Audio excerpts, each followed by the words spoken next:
Eastern Europe seem to be doing amazing when it comes to keeping out illegal immigrants and asylum seekers. Today we have Dominik Tarczynski completely destroying this man, asking about why they don't let in immigrants into the country. Why is safety connected to Muslims? Explain that to me. In Germany, over 200,000 of so-called refugees just vanished, disappeared. Nobody knows who are they, where are they, and what are they going to do. Nobody knows. 200,000 people. Can you imagine? And this is against our safety in Europe. This is very huge issue. First of all, I'm talking about the terrorist attacks committed by radical Islamists.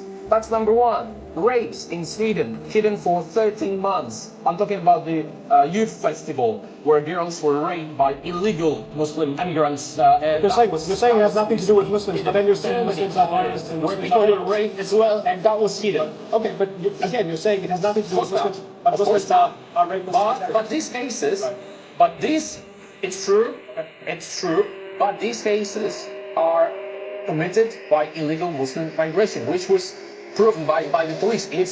Although religion may not play the case, I think personally, poverty and mass illegal immigration, if you're bringing in hundreds of thousands of people, obviously some of these people are going to be crackpots, radicals, that kind of thing.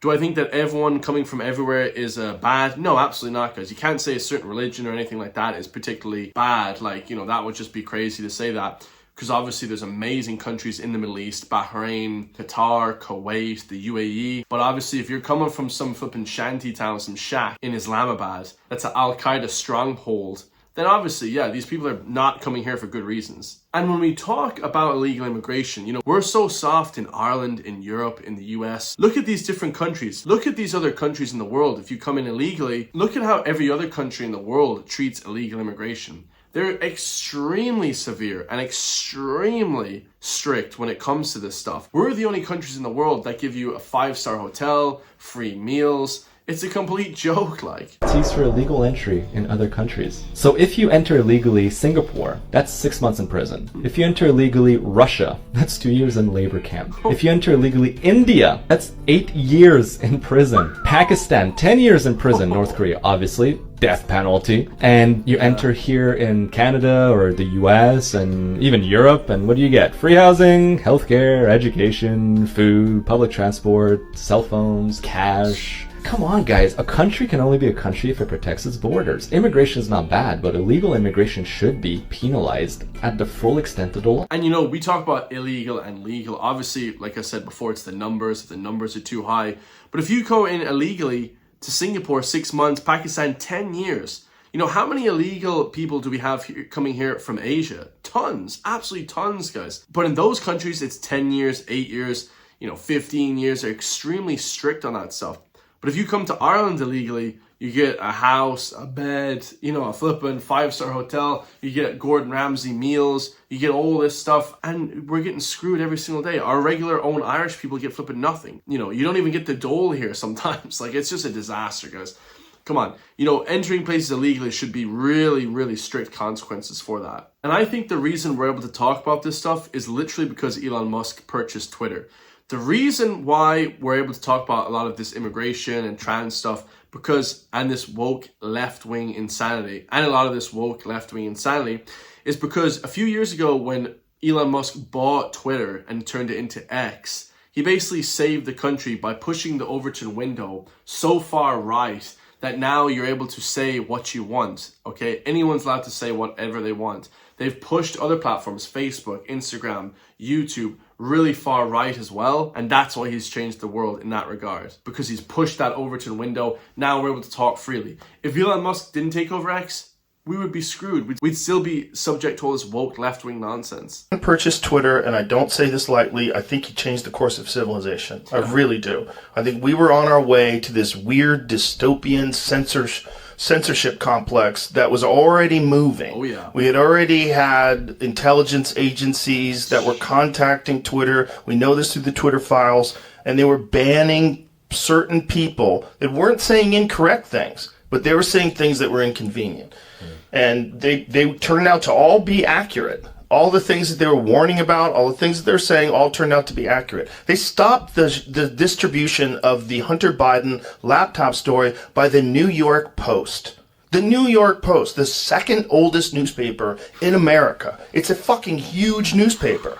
To stop that from being able to be distributed on Twitter, it would turn out to be a totally accurate story. And to stop that accurate story is wild. That is scary stuff. That, if Elon didn't purchase Twitter, we would have just had to deal with that kind of stuff. That would be, and it would accelerate. It wouldn't stay where it is. It would ramp up. It would get more. They were starting to use the term malinformation. So there's misinformation, disinformation, and then malinformation. Malinformation is factual information that might cause harm.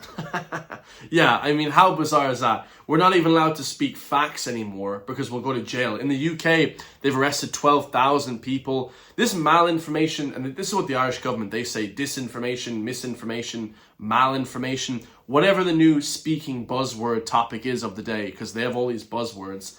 You know, it's all nonsense. It's all nonsense. It's basically us to just get censored. Okay, the censorship industrial complex. That's what we have in Ireland. That's what we have in Europe. And we're now, because Elon Musk took over X, we're able to push back against that every single day. Like in Ireland, we weren't even allowed to talk about immigration. Imagine, we have these hundreds of thousands of people flooding into the country from war-torn parts of the world. Absolute disgraceful. And we're not allowed to talk about it. We're not allowed to talk about how it impacts housing, how it impacts the culture, the heritage. They would immediately call you racist, shut you down. Like, it was just driving people crazy. The whole Overton window being shifted was the greatest thing that happened to civilization, I think, ever.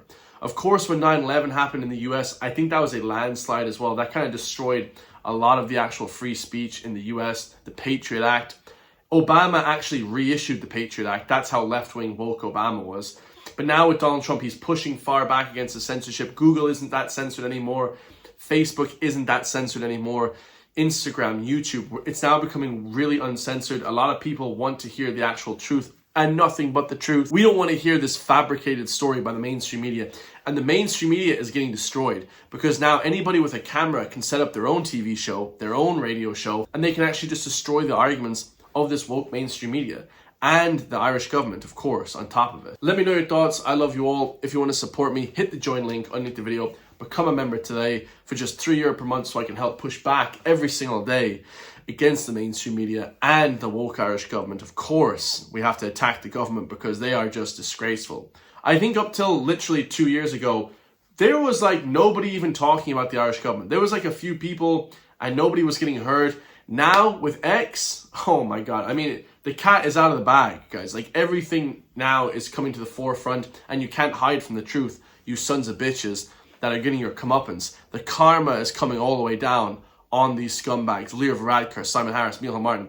The massive karma that is being enacted on them now because the people of Ireland know the truth is amazing.